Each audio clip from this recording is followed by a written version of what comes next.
기적입니다. 기적입니다. 기적입니다.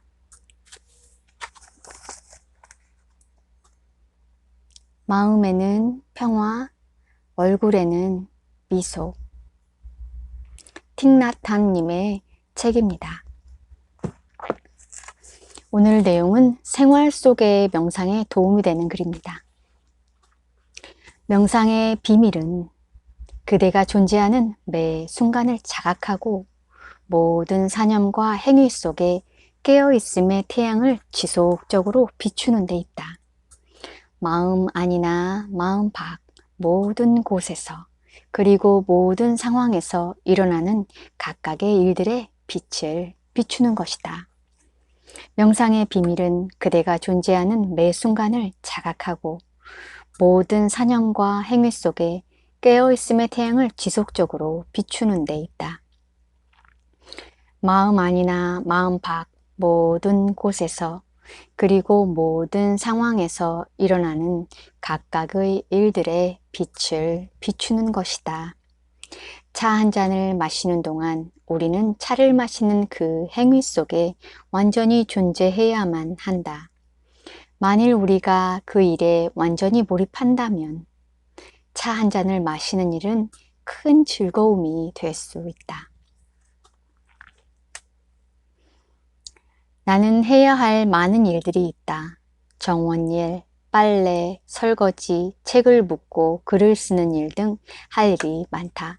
아마도 그런 일들은 차를 마시고 숲속을 산책하는 것보다 덜 즐거울 것이다. 하지만 완전한 깨어있는 상태에서 그 일들을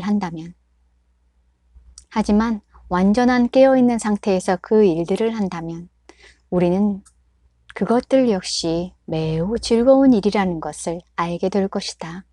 심지어 산더미처럼 쌓인 접시를 닦는 일조차도 충분히 즐거울 수 있다. 설거지를 하는 것이 즐겁지 않다는 생각은 단지 그대가 그것을 하고 있지 않을 때만 드는 생각이다. 일단 싱크대 앞에 서서 소매를 걷어 붙이고 더운 물에 손을 담그고 있으면 그것은 사실 그렇게 나쁘지 않다.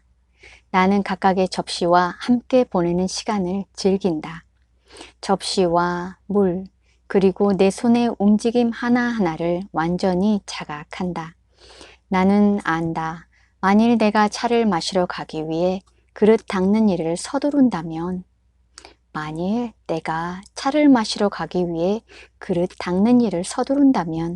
그 시간이 별로 재미없고 무가치하게 느껴지리라는 것을. 그대는 앉아서 차 한 잔을 즐기기 위해 설거지를 빨리 해치우려고 한다. 그러면 접시 닦는 시간을 잃어버리게 된다. 그대는 설거지를 즐기는 법을 배워야 한다. 처음 수도승이 되었을 때 나는 100여 명의 수도승들을 위해 설거지를 해야만 했다. 더운 물도 세제도 없었다. 나는 물을 끓여야 했고 재와 코코넛 껍질을 이용해야 했다. 그리고 다른 초보 수도승들과 함께 즐겁게 설거지를 했다. 왜냐하면 우리는 깨어있는 마음으로 설거지하는 법을 배웠기 때문이다. 깨어있는 마음으로 설거지하는 법을 배웠기 때문이다. 서양에 왔을 때 나는 설거지를 즐기는 법에 대한 책을 썼다. 책 제목은 깨어있는 마음의 기적으로 여러분 중에는 그 책을 읽은 사람도 있을 것이다. 설거지를 할 때 그대는 살아있고 즐겁고 행복해야 한다. 설거지를 하는 동안 삶을 살아볼 만한 가치가 있는 것으로 만들 수 있어야 한다. 그렇지 않으면 차를 마시기 위해 자리에 앉더라도 그대는 그것들을 즐길 수 없을 것이다. 그대는 다른 생각을 할 것이다.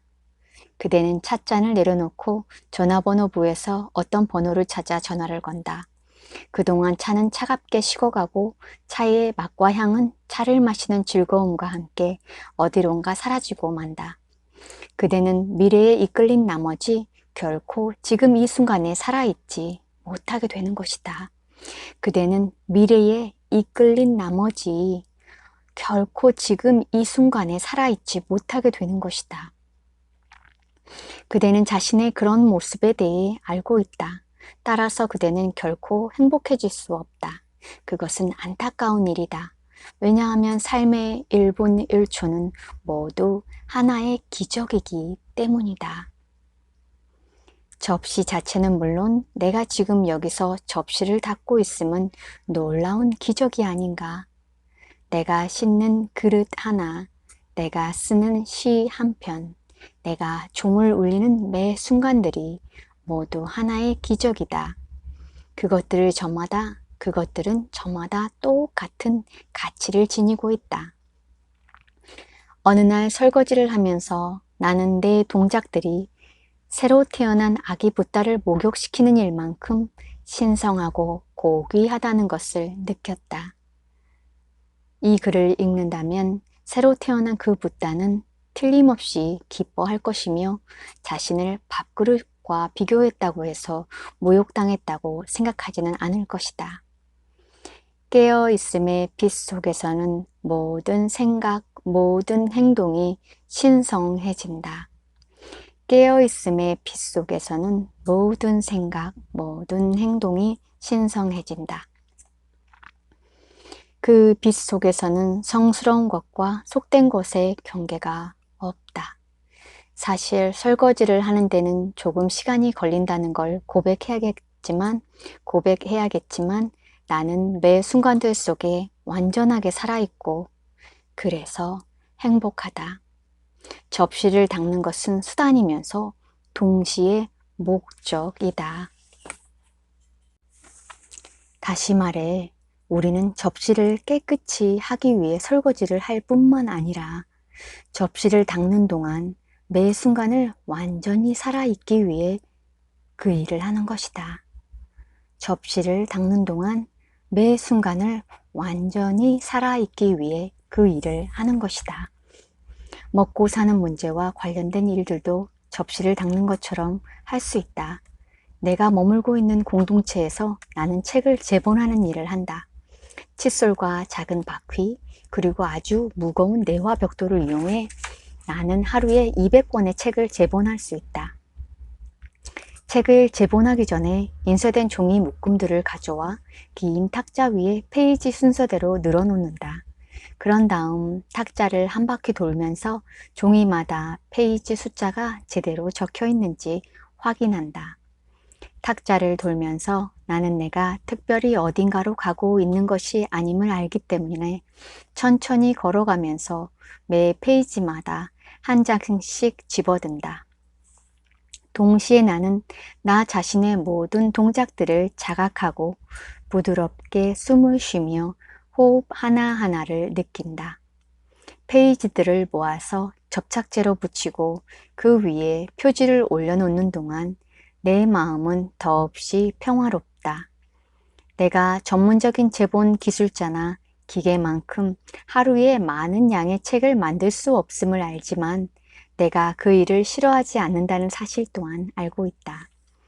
돈을 많이 쓰고 싶다면 열심히 그리고 빨리 일해야 한다. 하지만 소박하게 살기를 원한다면 평화롭고 완전히 깨어있는 마음으로 일할 수가 있다. 나는 일을 적게 하는 것을 좋아하는 젊은이들을 많이 알고 있다. 그들은 하루에 4시간 정도 일하면서 보잘것없는 돈을 버는데 그래서 소박하고 행복하게 살 수 있다. 이것은 우리 사회가 안고 있는 문제들의 해결책이 될 수 있다. 쓸데없는 물건의 생산을 줄이고 일자리가 없는 사람들과 일을 나누고 동시에 소박하고 행복하게 살아가는 것이다. 몇몇 개인들과 공동체들은 이미 그것이 가능하다는 것을 증명했다. 그것은 미래에 대한 바람직한 신호다. 그렇지 않은가? 그대는 모를지도 모른다.